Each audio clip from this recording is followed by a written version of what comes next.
Hiyo Tamagon. Seperti biasa, bagaimana kabar kalian di minggu ini? Jangan lupa untuk selalu bersyukur ya, dan semoga kita semua diberikan kemudahan dan keselamatan dalam melakukan aktivitas apapun.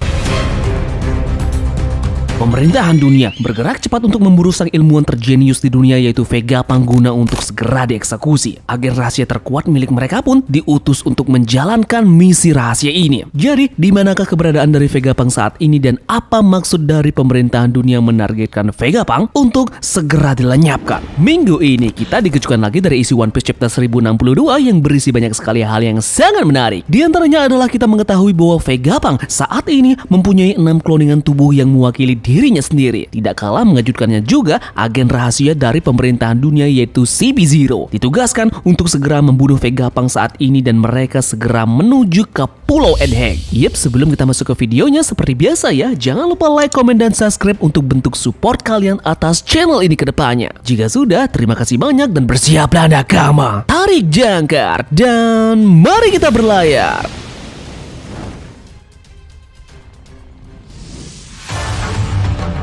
Chapter One Piece 1062 kita kali ini diberi judul Petualangan di Pulau Ilmu Pengetahuan. Dalam chapter kali ini tentu saja akan menjadi pembuka petualangan Luffy beserta dengan kawan-kawannya menjelajahi pulau teknologi terbesar dan tercanggih di dunia One Piece saat ini. Chapter kita kali ini mendapatkan sampul cover yang ceritanya tentunya terhubung ke chapter sebelumnya. Masih mengisahkan perjalanan tanpa emosi dari Jerma 66 dan sekarang ada pada volume 20. Pada volume ini mengisahkan bagaimana kondisi dari salah satu kota yang berada di Pulau Whole Cake Island, yaitu Pulau Coklat. Kesemua area dari kota ini tertutupi oleh adanya es. Terlihat adanya beberapa bangunan yang membeku beserta dengan orang-orang di sana yang juga menjadi layaknya patung es. Halaman pertama memperlihatkan perairan di dekat Pulau Edheg. Di sana ada kru bajak laut topi jerami yang sudah diselamatkan oleh salah satu robot raksasa ciptaan dari Vegapunk. Franky berkata, "Maksudmu, kau adalah Vegapunk? Aku benar-benar mengagumimu. Aku menghabiskan 2 tahun berada di lab penelitianmu di Baltimore. Ada banyak hal yang ingin aku tunjukkan padamu, Vegapunk." Sementara itu, Usopp terkesima melihat robot yang ada di depannya. Ini adalah robot raksasa impian kita. Ini lebih dari 10 kali lipat lebih besar dari Franky Shogun. Jadi ku harap Luffy dan juga Chopper bisa melihat ini sekarang. Nah, sementara itu sang koki mesum kita melihat wanita cantik yang berada di hadapannya. Cantik, Vegapunk itu cantik. Di sisi lain, ada juga beberapa kru bajak laut topi jerami yang terlihat waspada dengan gadis ini. Salah satunya Robin yang mengatakan bahwa dia belum pernah mendengar Vegapunk itu adalah seorang gadis. Kemudian gadis ini pun memperkenalkan dirinya bahwa dia adalah salah satu kloningan dari Vegapunk. Dia bernama Lilith the Female Demon dengan kode angka Pang 02. Robot ini pun meminta barang-barang berharga dari kru topi jerami. Dia berkata, "Seperti yang aku katakan, aku tidak menyelamatkan kalian. Jika kalian tidak mau, kalian semua akan ditenggelamkan oleh anak-anak ini dan semuanya akan berakhir." Dari dasar bawah lautan, tiba-tiba ada beberapa sosok aneh yang menuju ke atas dan akan menerjang kapal mereka. Kemudian muncul beberapa binatang yang berukuran sangat besar dari dasar lautan dengan tampilan mereka layaknya sebuah robot. Lilith berkata, "Dengan senjata binatang laut ini, kalian semua akan berakhir di sini." Nah, beberapa dari kru bajak laut topi jerami pun mempunyai reaksi yang berbeda melihat robot ini. Franky berkata, "Senjata binatang laut itu luar biasa." Sementara itu Usopp terlihat ketakutan namun juga kagum dengan apa yang dilihatnya ini. Reaksi dari Zoro terdiam dan waspada. Sementara itu Nami dan juga Brook terlihat berteriak histeris. Nah, di sisi lain Lilith seperti ada yang memanggil dari headphone yang dia gunakan. Seseorang ini pun bertanya kepada Lilith, "Apa yang kau lakukan? Jangan bilang kau menjarah lagi. Untuk sekali ini, kenapa kau tidak menunjukkan kebanggaan seorang ilmuwan?" Lilith menjawab telepon itu, "Saka, diam. Bisakah harga dirimu meningkatkan anggaran dana yang kita miliki?" Saka pun memberikan informasi kepada Lilith bahwa orang-orang yang dia lihat di lautan itu bukan tipe orang yang lemah. Mereka adalah kru bajak laut topi jerami yang menjadi salah satu Yonko di dunia baru untuk saat ini. Lilith menjawabnya, "Mereka seharusnya memiliki banyak gunung harta bersama mereka, bukan?" Saka pun mengatakan bahwa Lilith ini membuat kesalahan. Lilith berkata, "Kesalahan? Aku telah menangkap mereka dengan benar. Mereka tidak akan lari dariku." Kemudian Saka pun menjawab, "Kau benar-benar meremehkan mereka. Lihat pendekar pedang di kapal itu." Pendekar pedang itu memiliki bounty 1.111 juta berry. Dia adalah pemburu bajak laut Roronoa-Zoro. Hal yang mengerikan saat ini adalah fakta bahwa pada jarak itu dia bisa saja langsung membunuhmu. Begitu juga dengan perempuan yang ada di belakang. Itu adalah anak iblis Nico Robin. Lilith pun bertanya kepada Sokka apa yang akan bisa mereka lakukan dengan jumlah senjata binatang laut yang sebanyak ini mengelilingi mereka. Sokka mengatakan yang kuat akan selalu melihat musuh terlebih dahulu sebelum mereka memotongnya. Kau juga harus berpikir dengan berhati-hati. Zoro mulai mengatakan sesuatu ke Lilith. Hei Vegapunk, aku punya permintaan. Kemudian halaman berikutnya pun memperlihatkan wujud dari Sokka. Yup, dia adalah salah satu kloningan dari Vegapunk juga dengan kode Punk 01. Namun perawakan dari Sokka ini masih belum bisa diperlihatkan secara detail karena dalam pandangan ini hanya terlihat helm komunikasinya saja. Sokka mengatakan, lupakan saja, bawa saja mereka ke sini. Aku tertarik pada kru itu.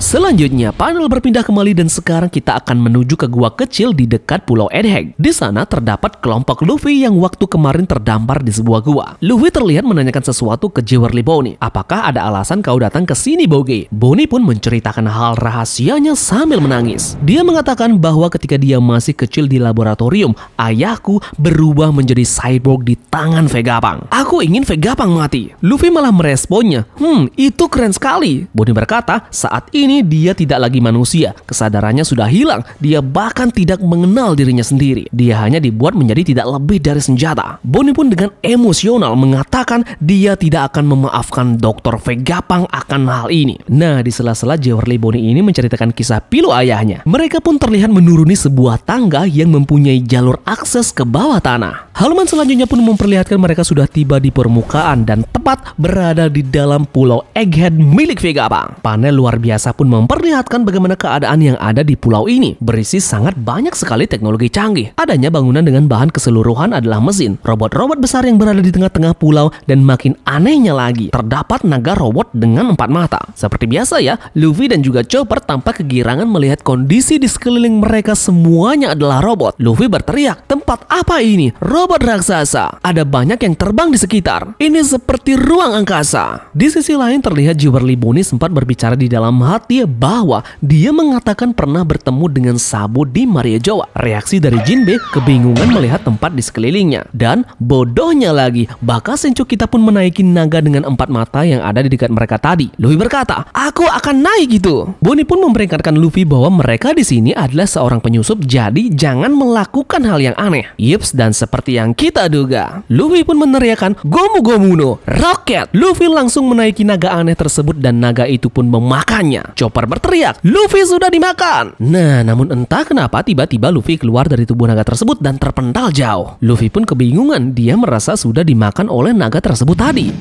Nah, di sisi lain, kemudian di dekat mereka memperlihatkan banyak sekali makanan seperti es krim dan juga buah. Seketika itu pun, Luffy dan juga Chopper langsung lompat ke arah makanan tersebut dan ingin memakannya. Nah, namun Jinbe berkata bahwa sangat aneh untuk melihat makanan seperti itu yang ditinggalkan di tempat terbuka. Jadi Jinbe mewaspadai dan mengatakan untuk berhati-hati karena itu bisa saja adalah makanan jebakan. Yips, dan benar saja, halaman berikutnya memperlihatkan mereka benar-benar menembus makanan yang mereka lihat tadi. Luffy kebingungan dan berkata, kita benar-benar melaluinya tadi. Mereka bertiga pun kembali terlihat berusaha untuk memakan es krim yang ada di hadapannya. Namun, jangankan untuk memakannya, untuk menyentuhnya saja mereka tidak bisa. Nah, akhirnya terungkap bahwa makanan ini adalah sebuah hologram, yang dimana itu hanyalah bayangan semu yang tidak bisa disentuh ataupun dirasakan. Bonney mengatakan ini adalah video atau gambar 3 dimensi yang terbuat dari cahaya. Ini adalah sesuatu yang langsung dari dunia fantasi dari buku bergambar. Nah, setelah itu Luffy pun jadi paham dengan apa yang baru saja terjadi, yang dimana monster naga tersebut memakannya dan kemudian dia langsung keluar dari tubuh si naga itu. Sementara itu, Chopper melihat adanya benda seperti vending machine yang berada di dekatnya. Chopper mengatakan bahwa benda ini di dalamnya seperti ada gambar makanan. Bonney kembali mengingatkan semua bahwa sebaiknya kita berhati-hati. Semua yang ada di pulau ini sepertinya palsu. Tiba-tiba di depan mereka muncul sosok gadis robot dengan postur yang lumayan besar. Robot ini terlihat menggendong semacam roket yang ada di belakang punggungnya. Itu pun diikuti dengan sepatu boots roket mirip sekali seperti karakter dari Astro Boy. Robot ini mengatakan bahwa ini adalah negara selatan, meskipun memang pulau musim dingin. Pulau ini diisi dengan air conditioner yang bisa kalian temukan dimanapun. Jadi aku dapat mengontrol dengan bebas suhu ini di pulau ini sendiri. Luffy pun tanpa babi bu langsung saja menghantam robot ini. Robot ini pun bereaksi dengan menghantarkan satu pukulan juga tepat ke kepala dari Luffy. Luffy kemudian terlempar ke vending machine yang dilihat oleh Chopper tadi. Tubuh dari Luffy pun tidak sengaja memencet tombol yang berada di dalam mesin tersebut dan sebuah hamburger pun keluar dari mesin ini. Bonnie berkata, sebuah hamburger keluar dengan minuman dan kentang goreng. Siapa yang membuat ini? Aku bisa menyentuhnya. Jadi tidak tinggal diam, Bonnie, Luffy dan juga Chopper langsung menyikat makanan yang ada di depan mereka. Nah, gadis robot ini pun menjelaskan bahwa ini adalah mesin memasak yang otomatis. Jadi asalkan ada bahannya, mesin ini pun bisa menyajikan 500 jenis makanan dalam 1 menit. Gadis robot ini pun kemudian menjelaskan tentang beberapa mesin yang ada di pulau ini. Mesin-mesin ini dibuat sesuai dengan blueprint. Mereka hanya memiliki beberapa ilmuwan, jadi tidak bisa mesin ini diproduksi secara massal. Begitu juga dengan pulau ini yang berisi dengan air conditioner. Ini bisa untuk mengatur suhu ke seluruh pulau. Ini juga berarti dapat mendeteksi aktivitas organisme di seluruh pulau. Jika kita bisa menghabiskan lebih banyak uang, kita bahkan bisa mengendalikan cuaca. Tetapi dunia tidak memiliki cukup modal untuk teknologi segila itu. Di sela-sela dia menjelaskan hal ini, tiba-tiba saja dia mengamuk dan marah kemudian memukul salah satu robot naga yang ingin Luffy naiki tadi. Kemudian dia juga memperlihatkan sarung tangan yang bertindak sebagai pencipta dari salah satu hologram. Kita bisa melihat dia menciptakan sebuah robot dengan kode P29. Halaman selanjutnya pun memperkenalkan gadis robot ini sebagai ilmuwan jenius dari Dr. Vegapunk dengan kode Pang 06 bernama Atlas. Bonnie mengatakan dia berbohong jika dia memang bukan Dr. Vegapunk yang sebenarnya. Sementara Luffy dan juga Chopper pun kaget dan lagi-lagi dia melihat ada seorang gadis yang mengaku dirinya sebagai Dr. Vegapunk. Kemudian panel berpindah kembali dan sekarang kita akan menuju ke lautan di dekat Pulau Egghead, tepatnya di dunia baru. Di sana terdapat ada kapal pemerintahan dunia yang sedang berlayar dan menuju ke Pulau Egghead. Ada 3 orang anggota dari CP0 di sana. Dia adalah Rob Lucci, Kaku dan juga Stashi. Mereka sedang membicarakan sesuatu yang penting dalam sebuah ruangan. Kaku berkata, apa yang harus kita lakukan? Vegapunk sendirian, tapi mereka terlalu banyak, jenius dan terlalu sibuk. Mereka pun tidak akan punya cukup waktu. Nah, dalam panel ini pun mengungkapkan bahwa Vegapunk mempunyai 6 tubuh yang dikendalikan dari jarak jauh. Robot dengan kode Pang 01. Korek bernama Saka. Robot dengan kode Pang 02. Evil bernama Lilith. Robot kode Pang nomor 3. Feelings bernama Edison. Kode robot Pang nomor 4. Knowledge bernama Pythagoras. Kode robot Pang 05 Violence dengan nama Atlas. Dan terakhir kode robot Pang nomor 6 Desire bernama Yohwa. Kita pun sampai di halaman terakhir di chapter 1062. Di sana memperlihatkan para CP0 bersama dengan salah satu Seraphim dalam bentuk Kuma. Kesimpulan dari pertemuan kita ini, kita akan mengembalikan anak nakal ini ke Egghead dan menghapus setiap Vegapunk. Itulah misinya. Kaku pun mengatakan bahwa laboratorium ini penuh dengan barang-barang berharga, jadi lakukan sambil berhati-hati. Lucy berkata, memusnahkan orang yang paling berguna di dunia. Ada beberapa hubungan dengan insiden Lulusia di beberapa hari yang lalu. Stacy berkata, aku tidak akan menerima pertanyaan lagi terutama dari seseorang yang antusias sepertimu. Kaku juga berkata, kau sudah mengatakannya, tolong jangan libatkan kami Lucy. Akhirnya mereka bertiga pun berlayar dan mengemban tugas yang diberikan oleh World Government, yaitu untuk memusnahkan Dr. Vegapunk.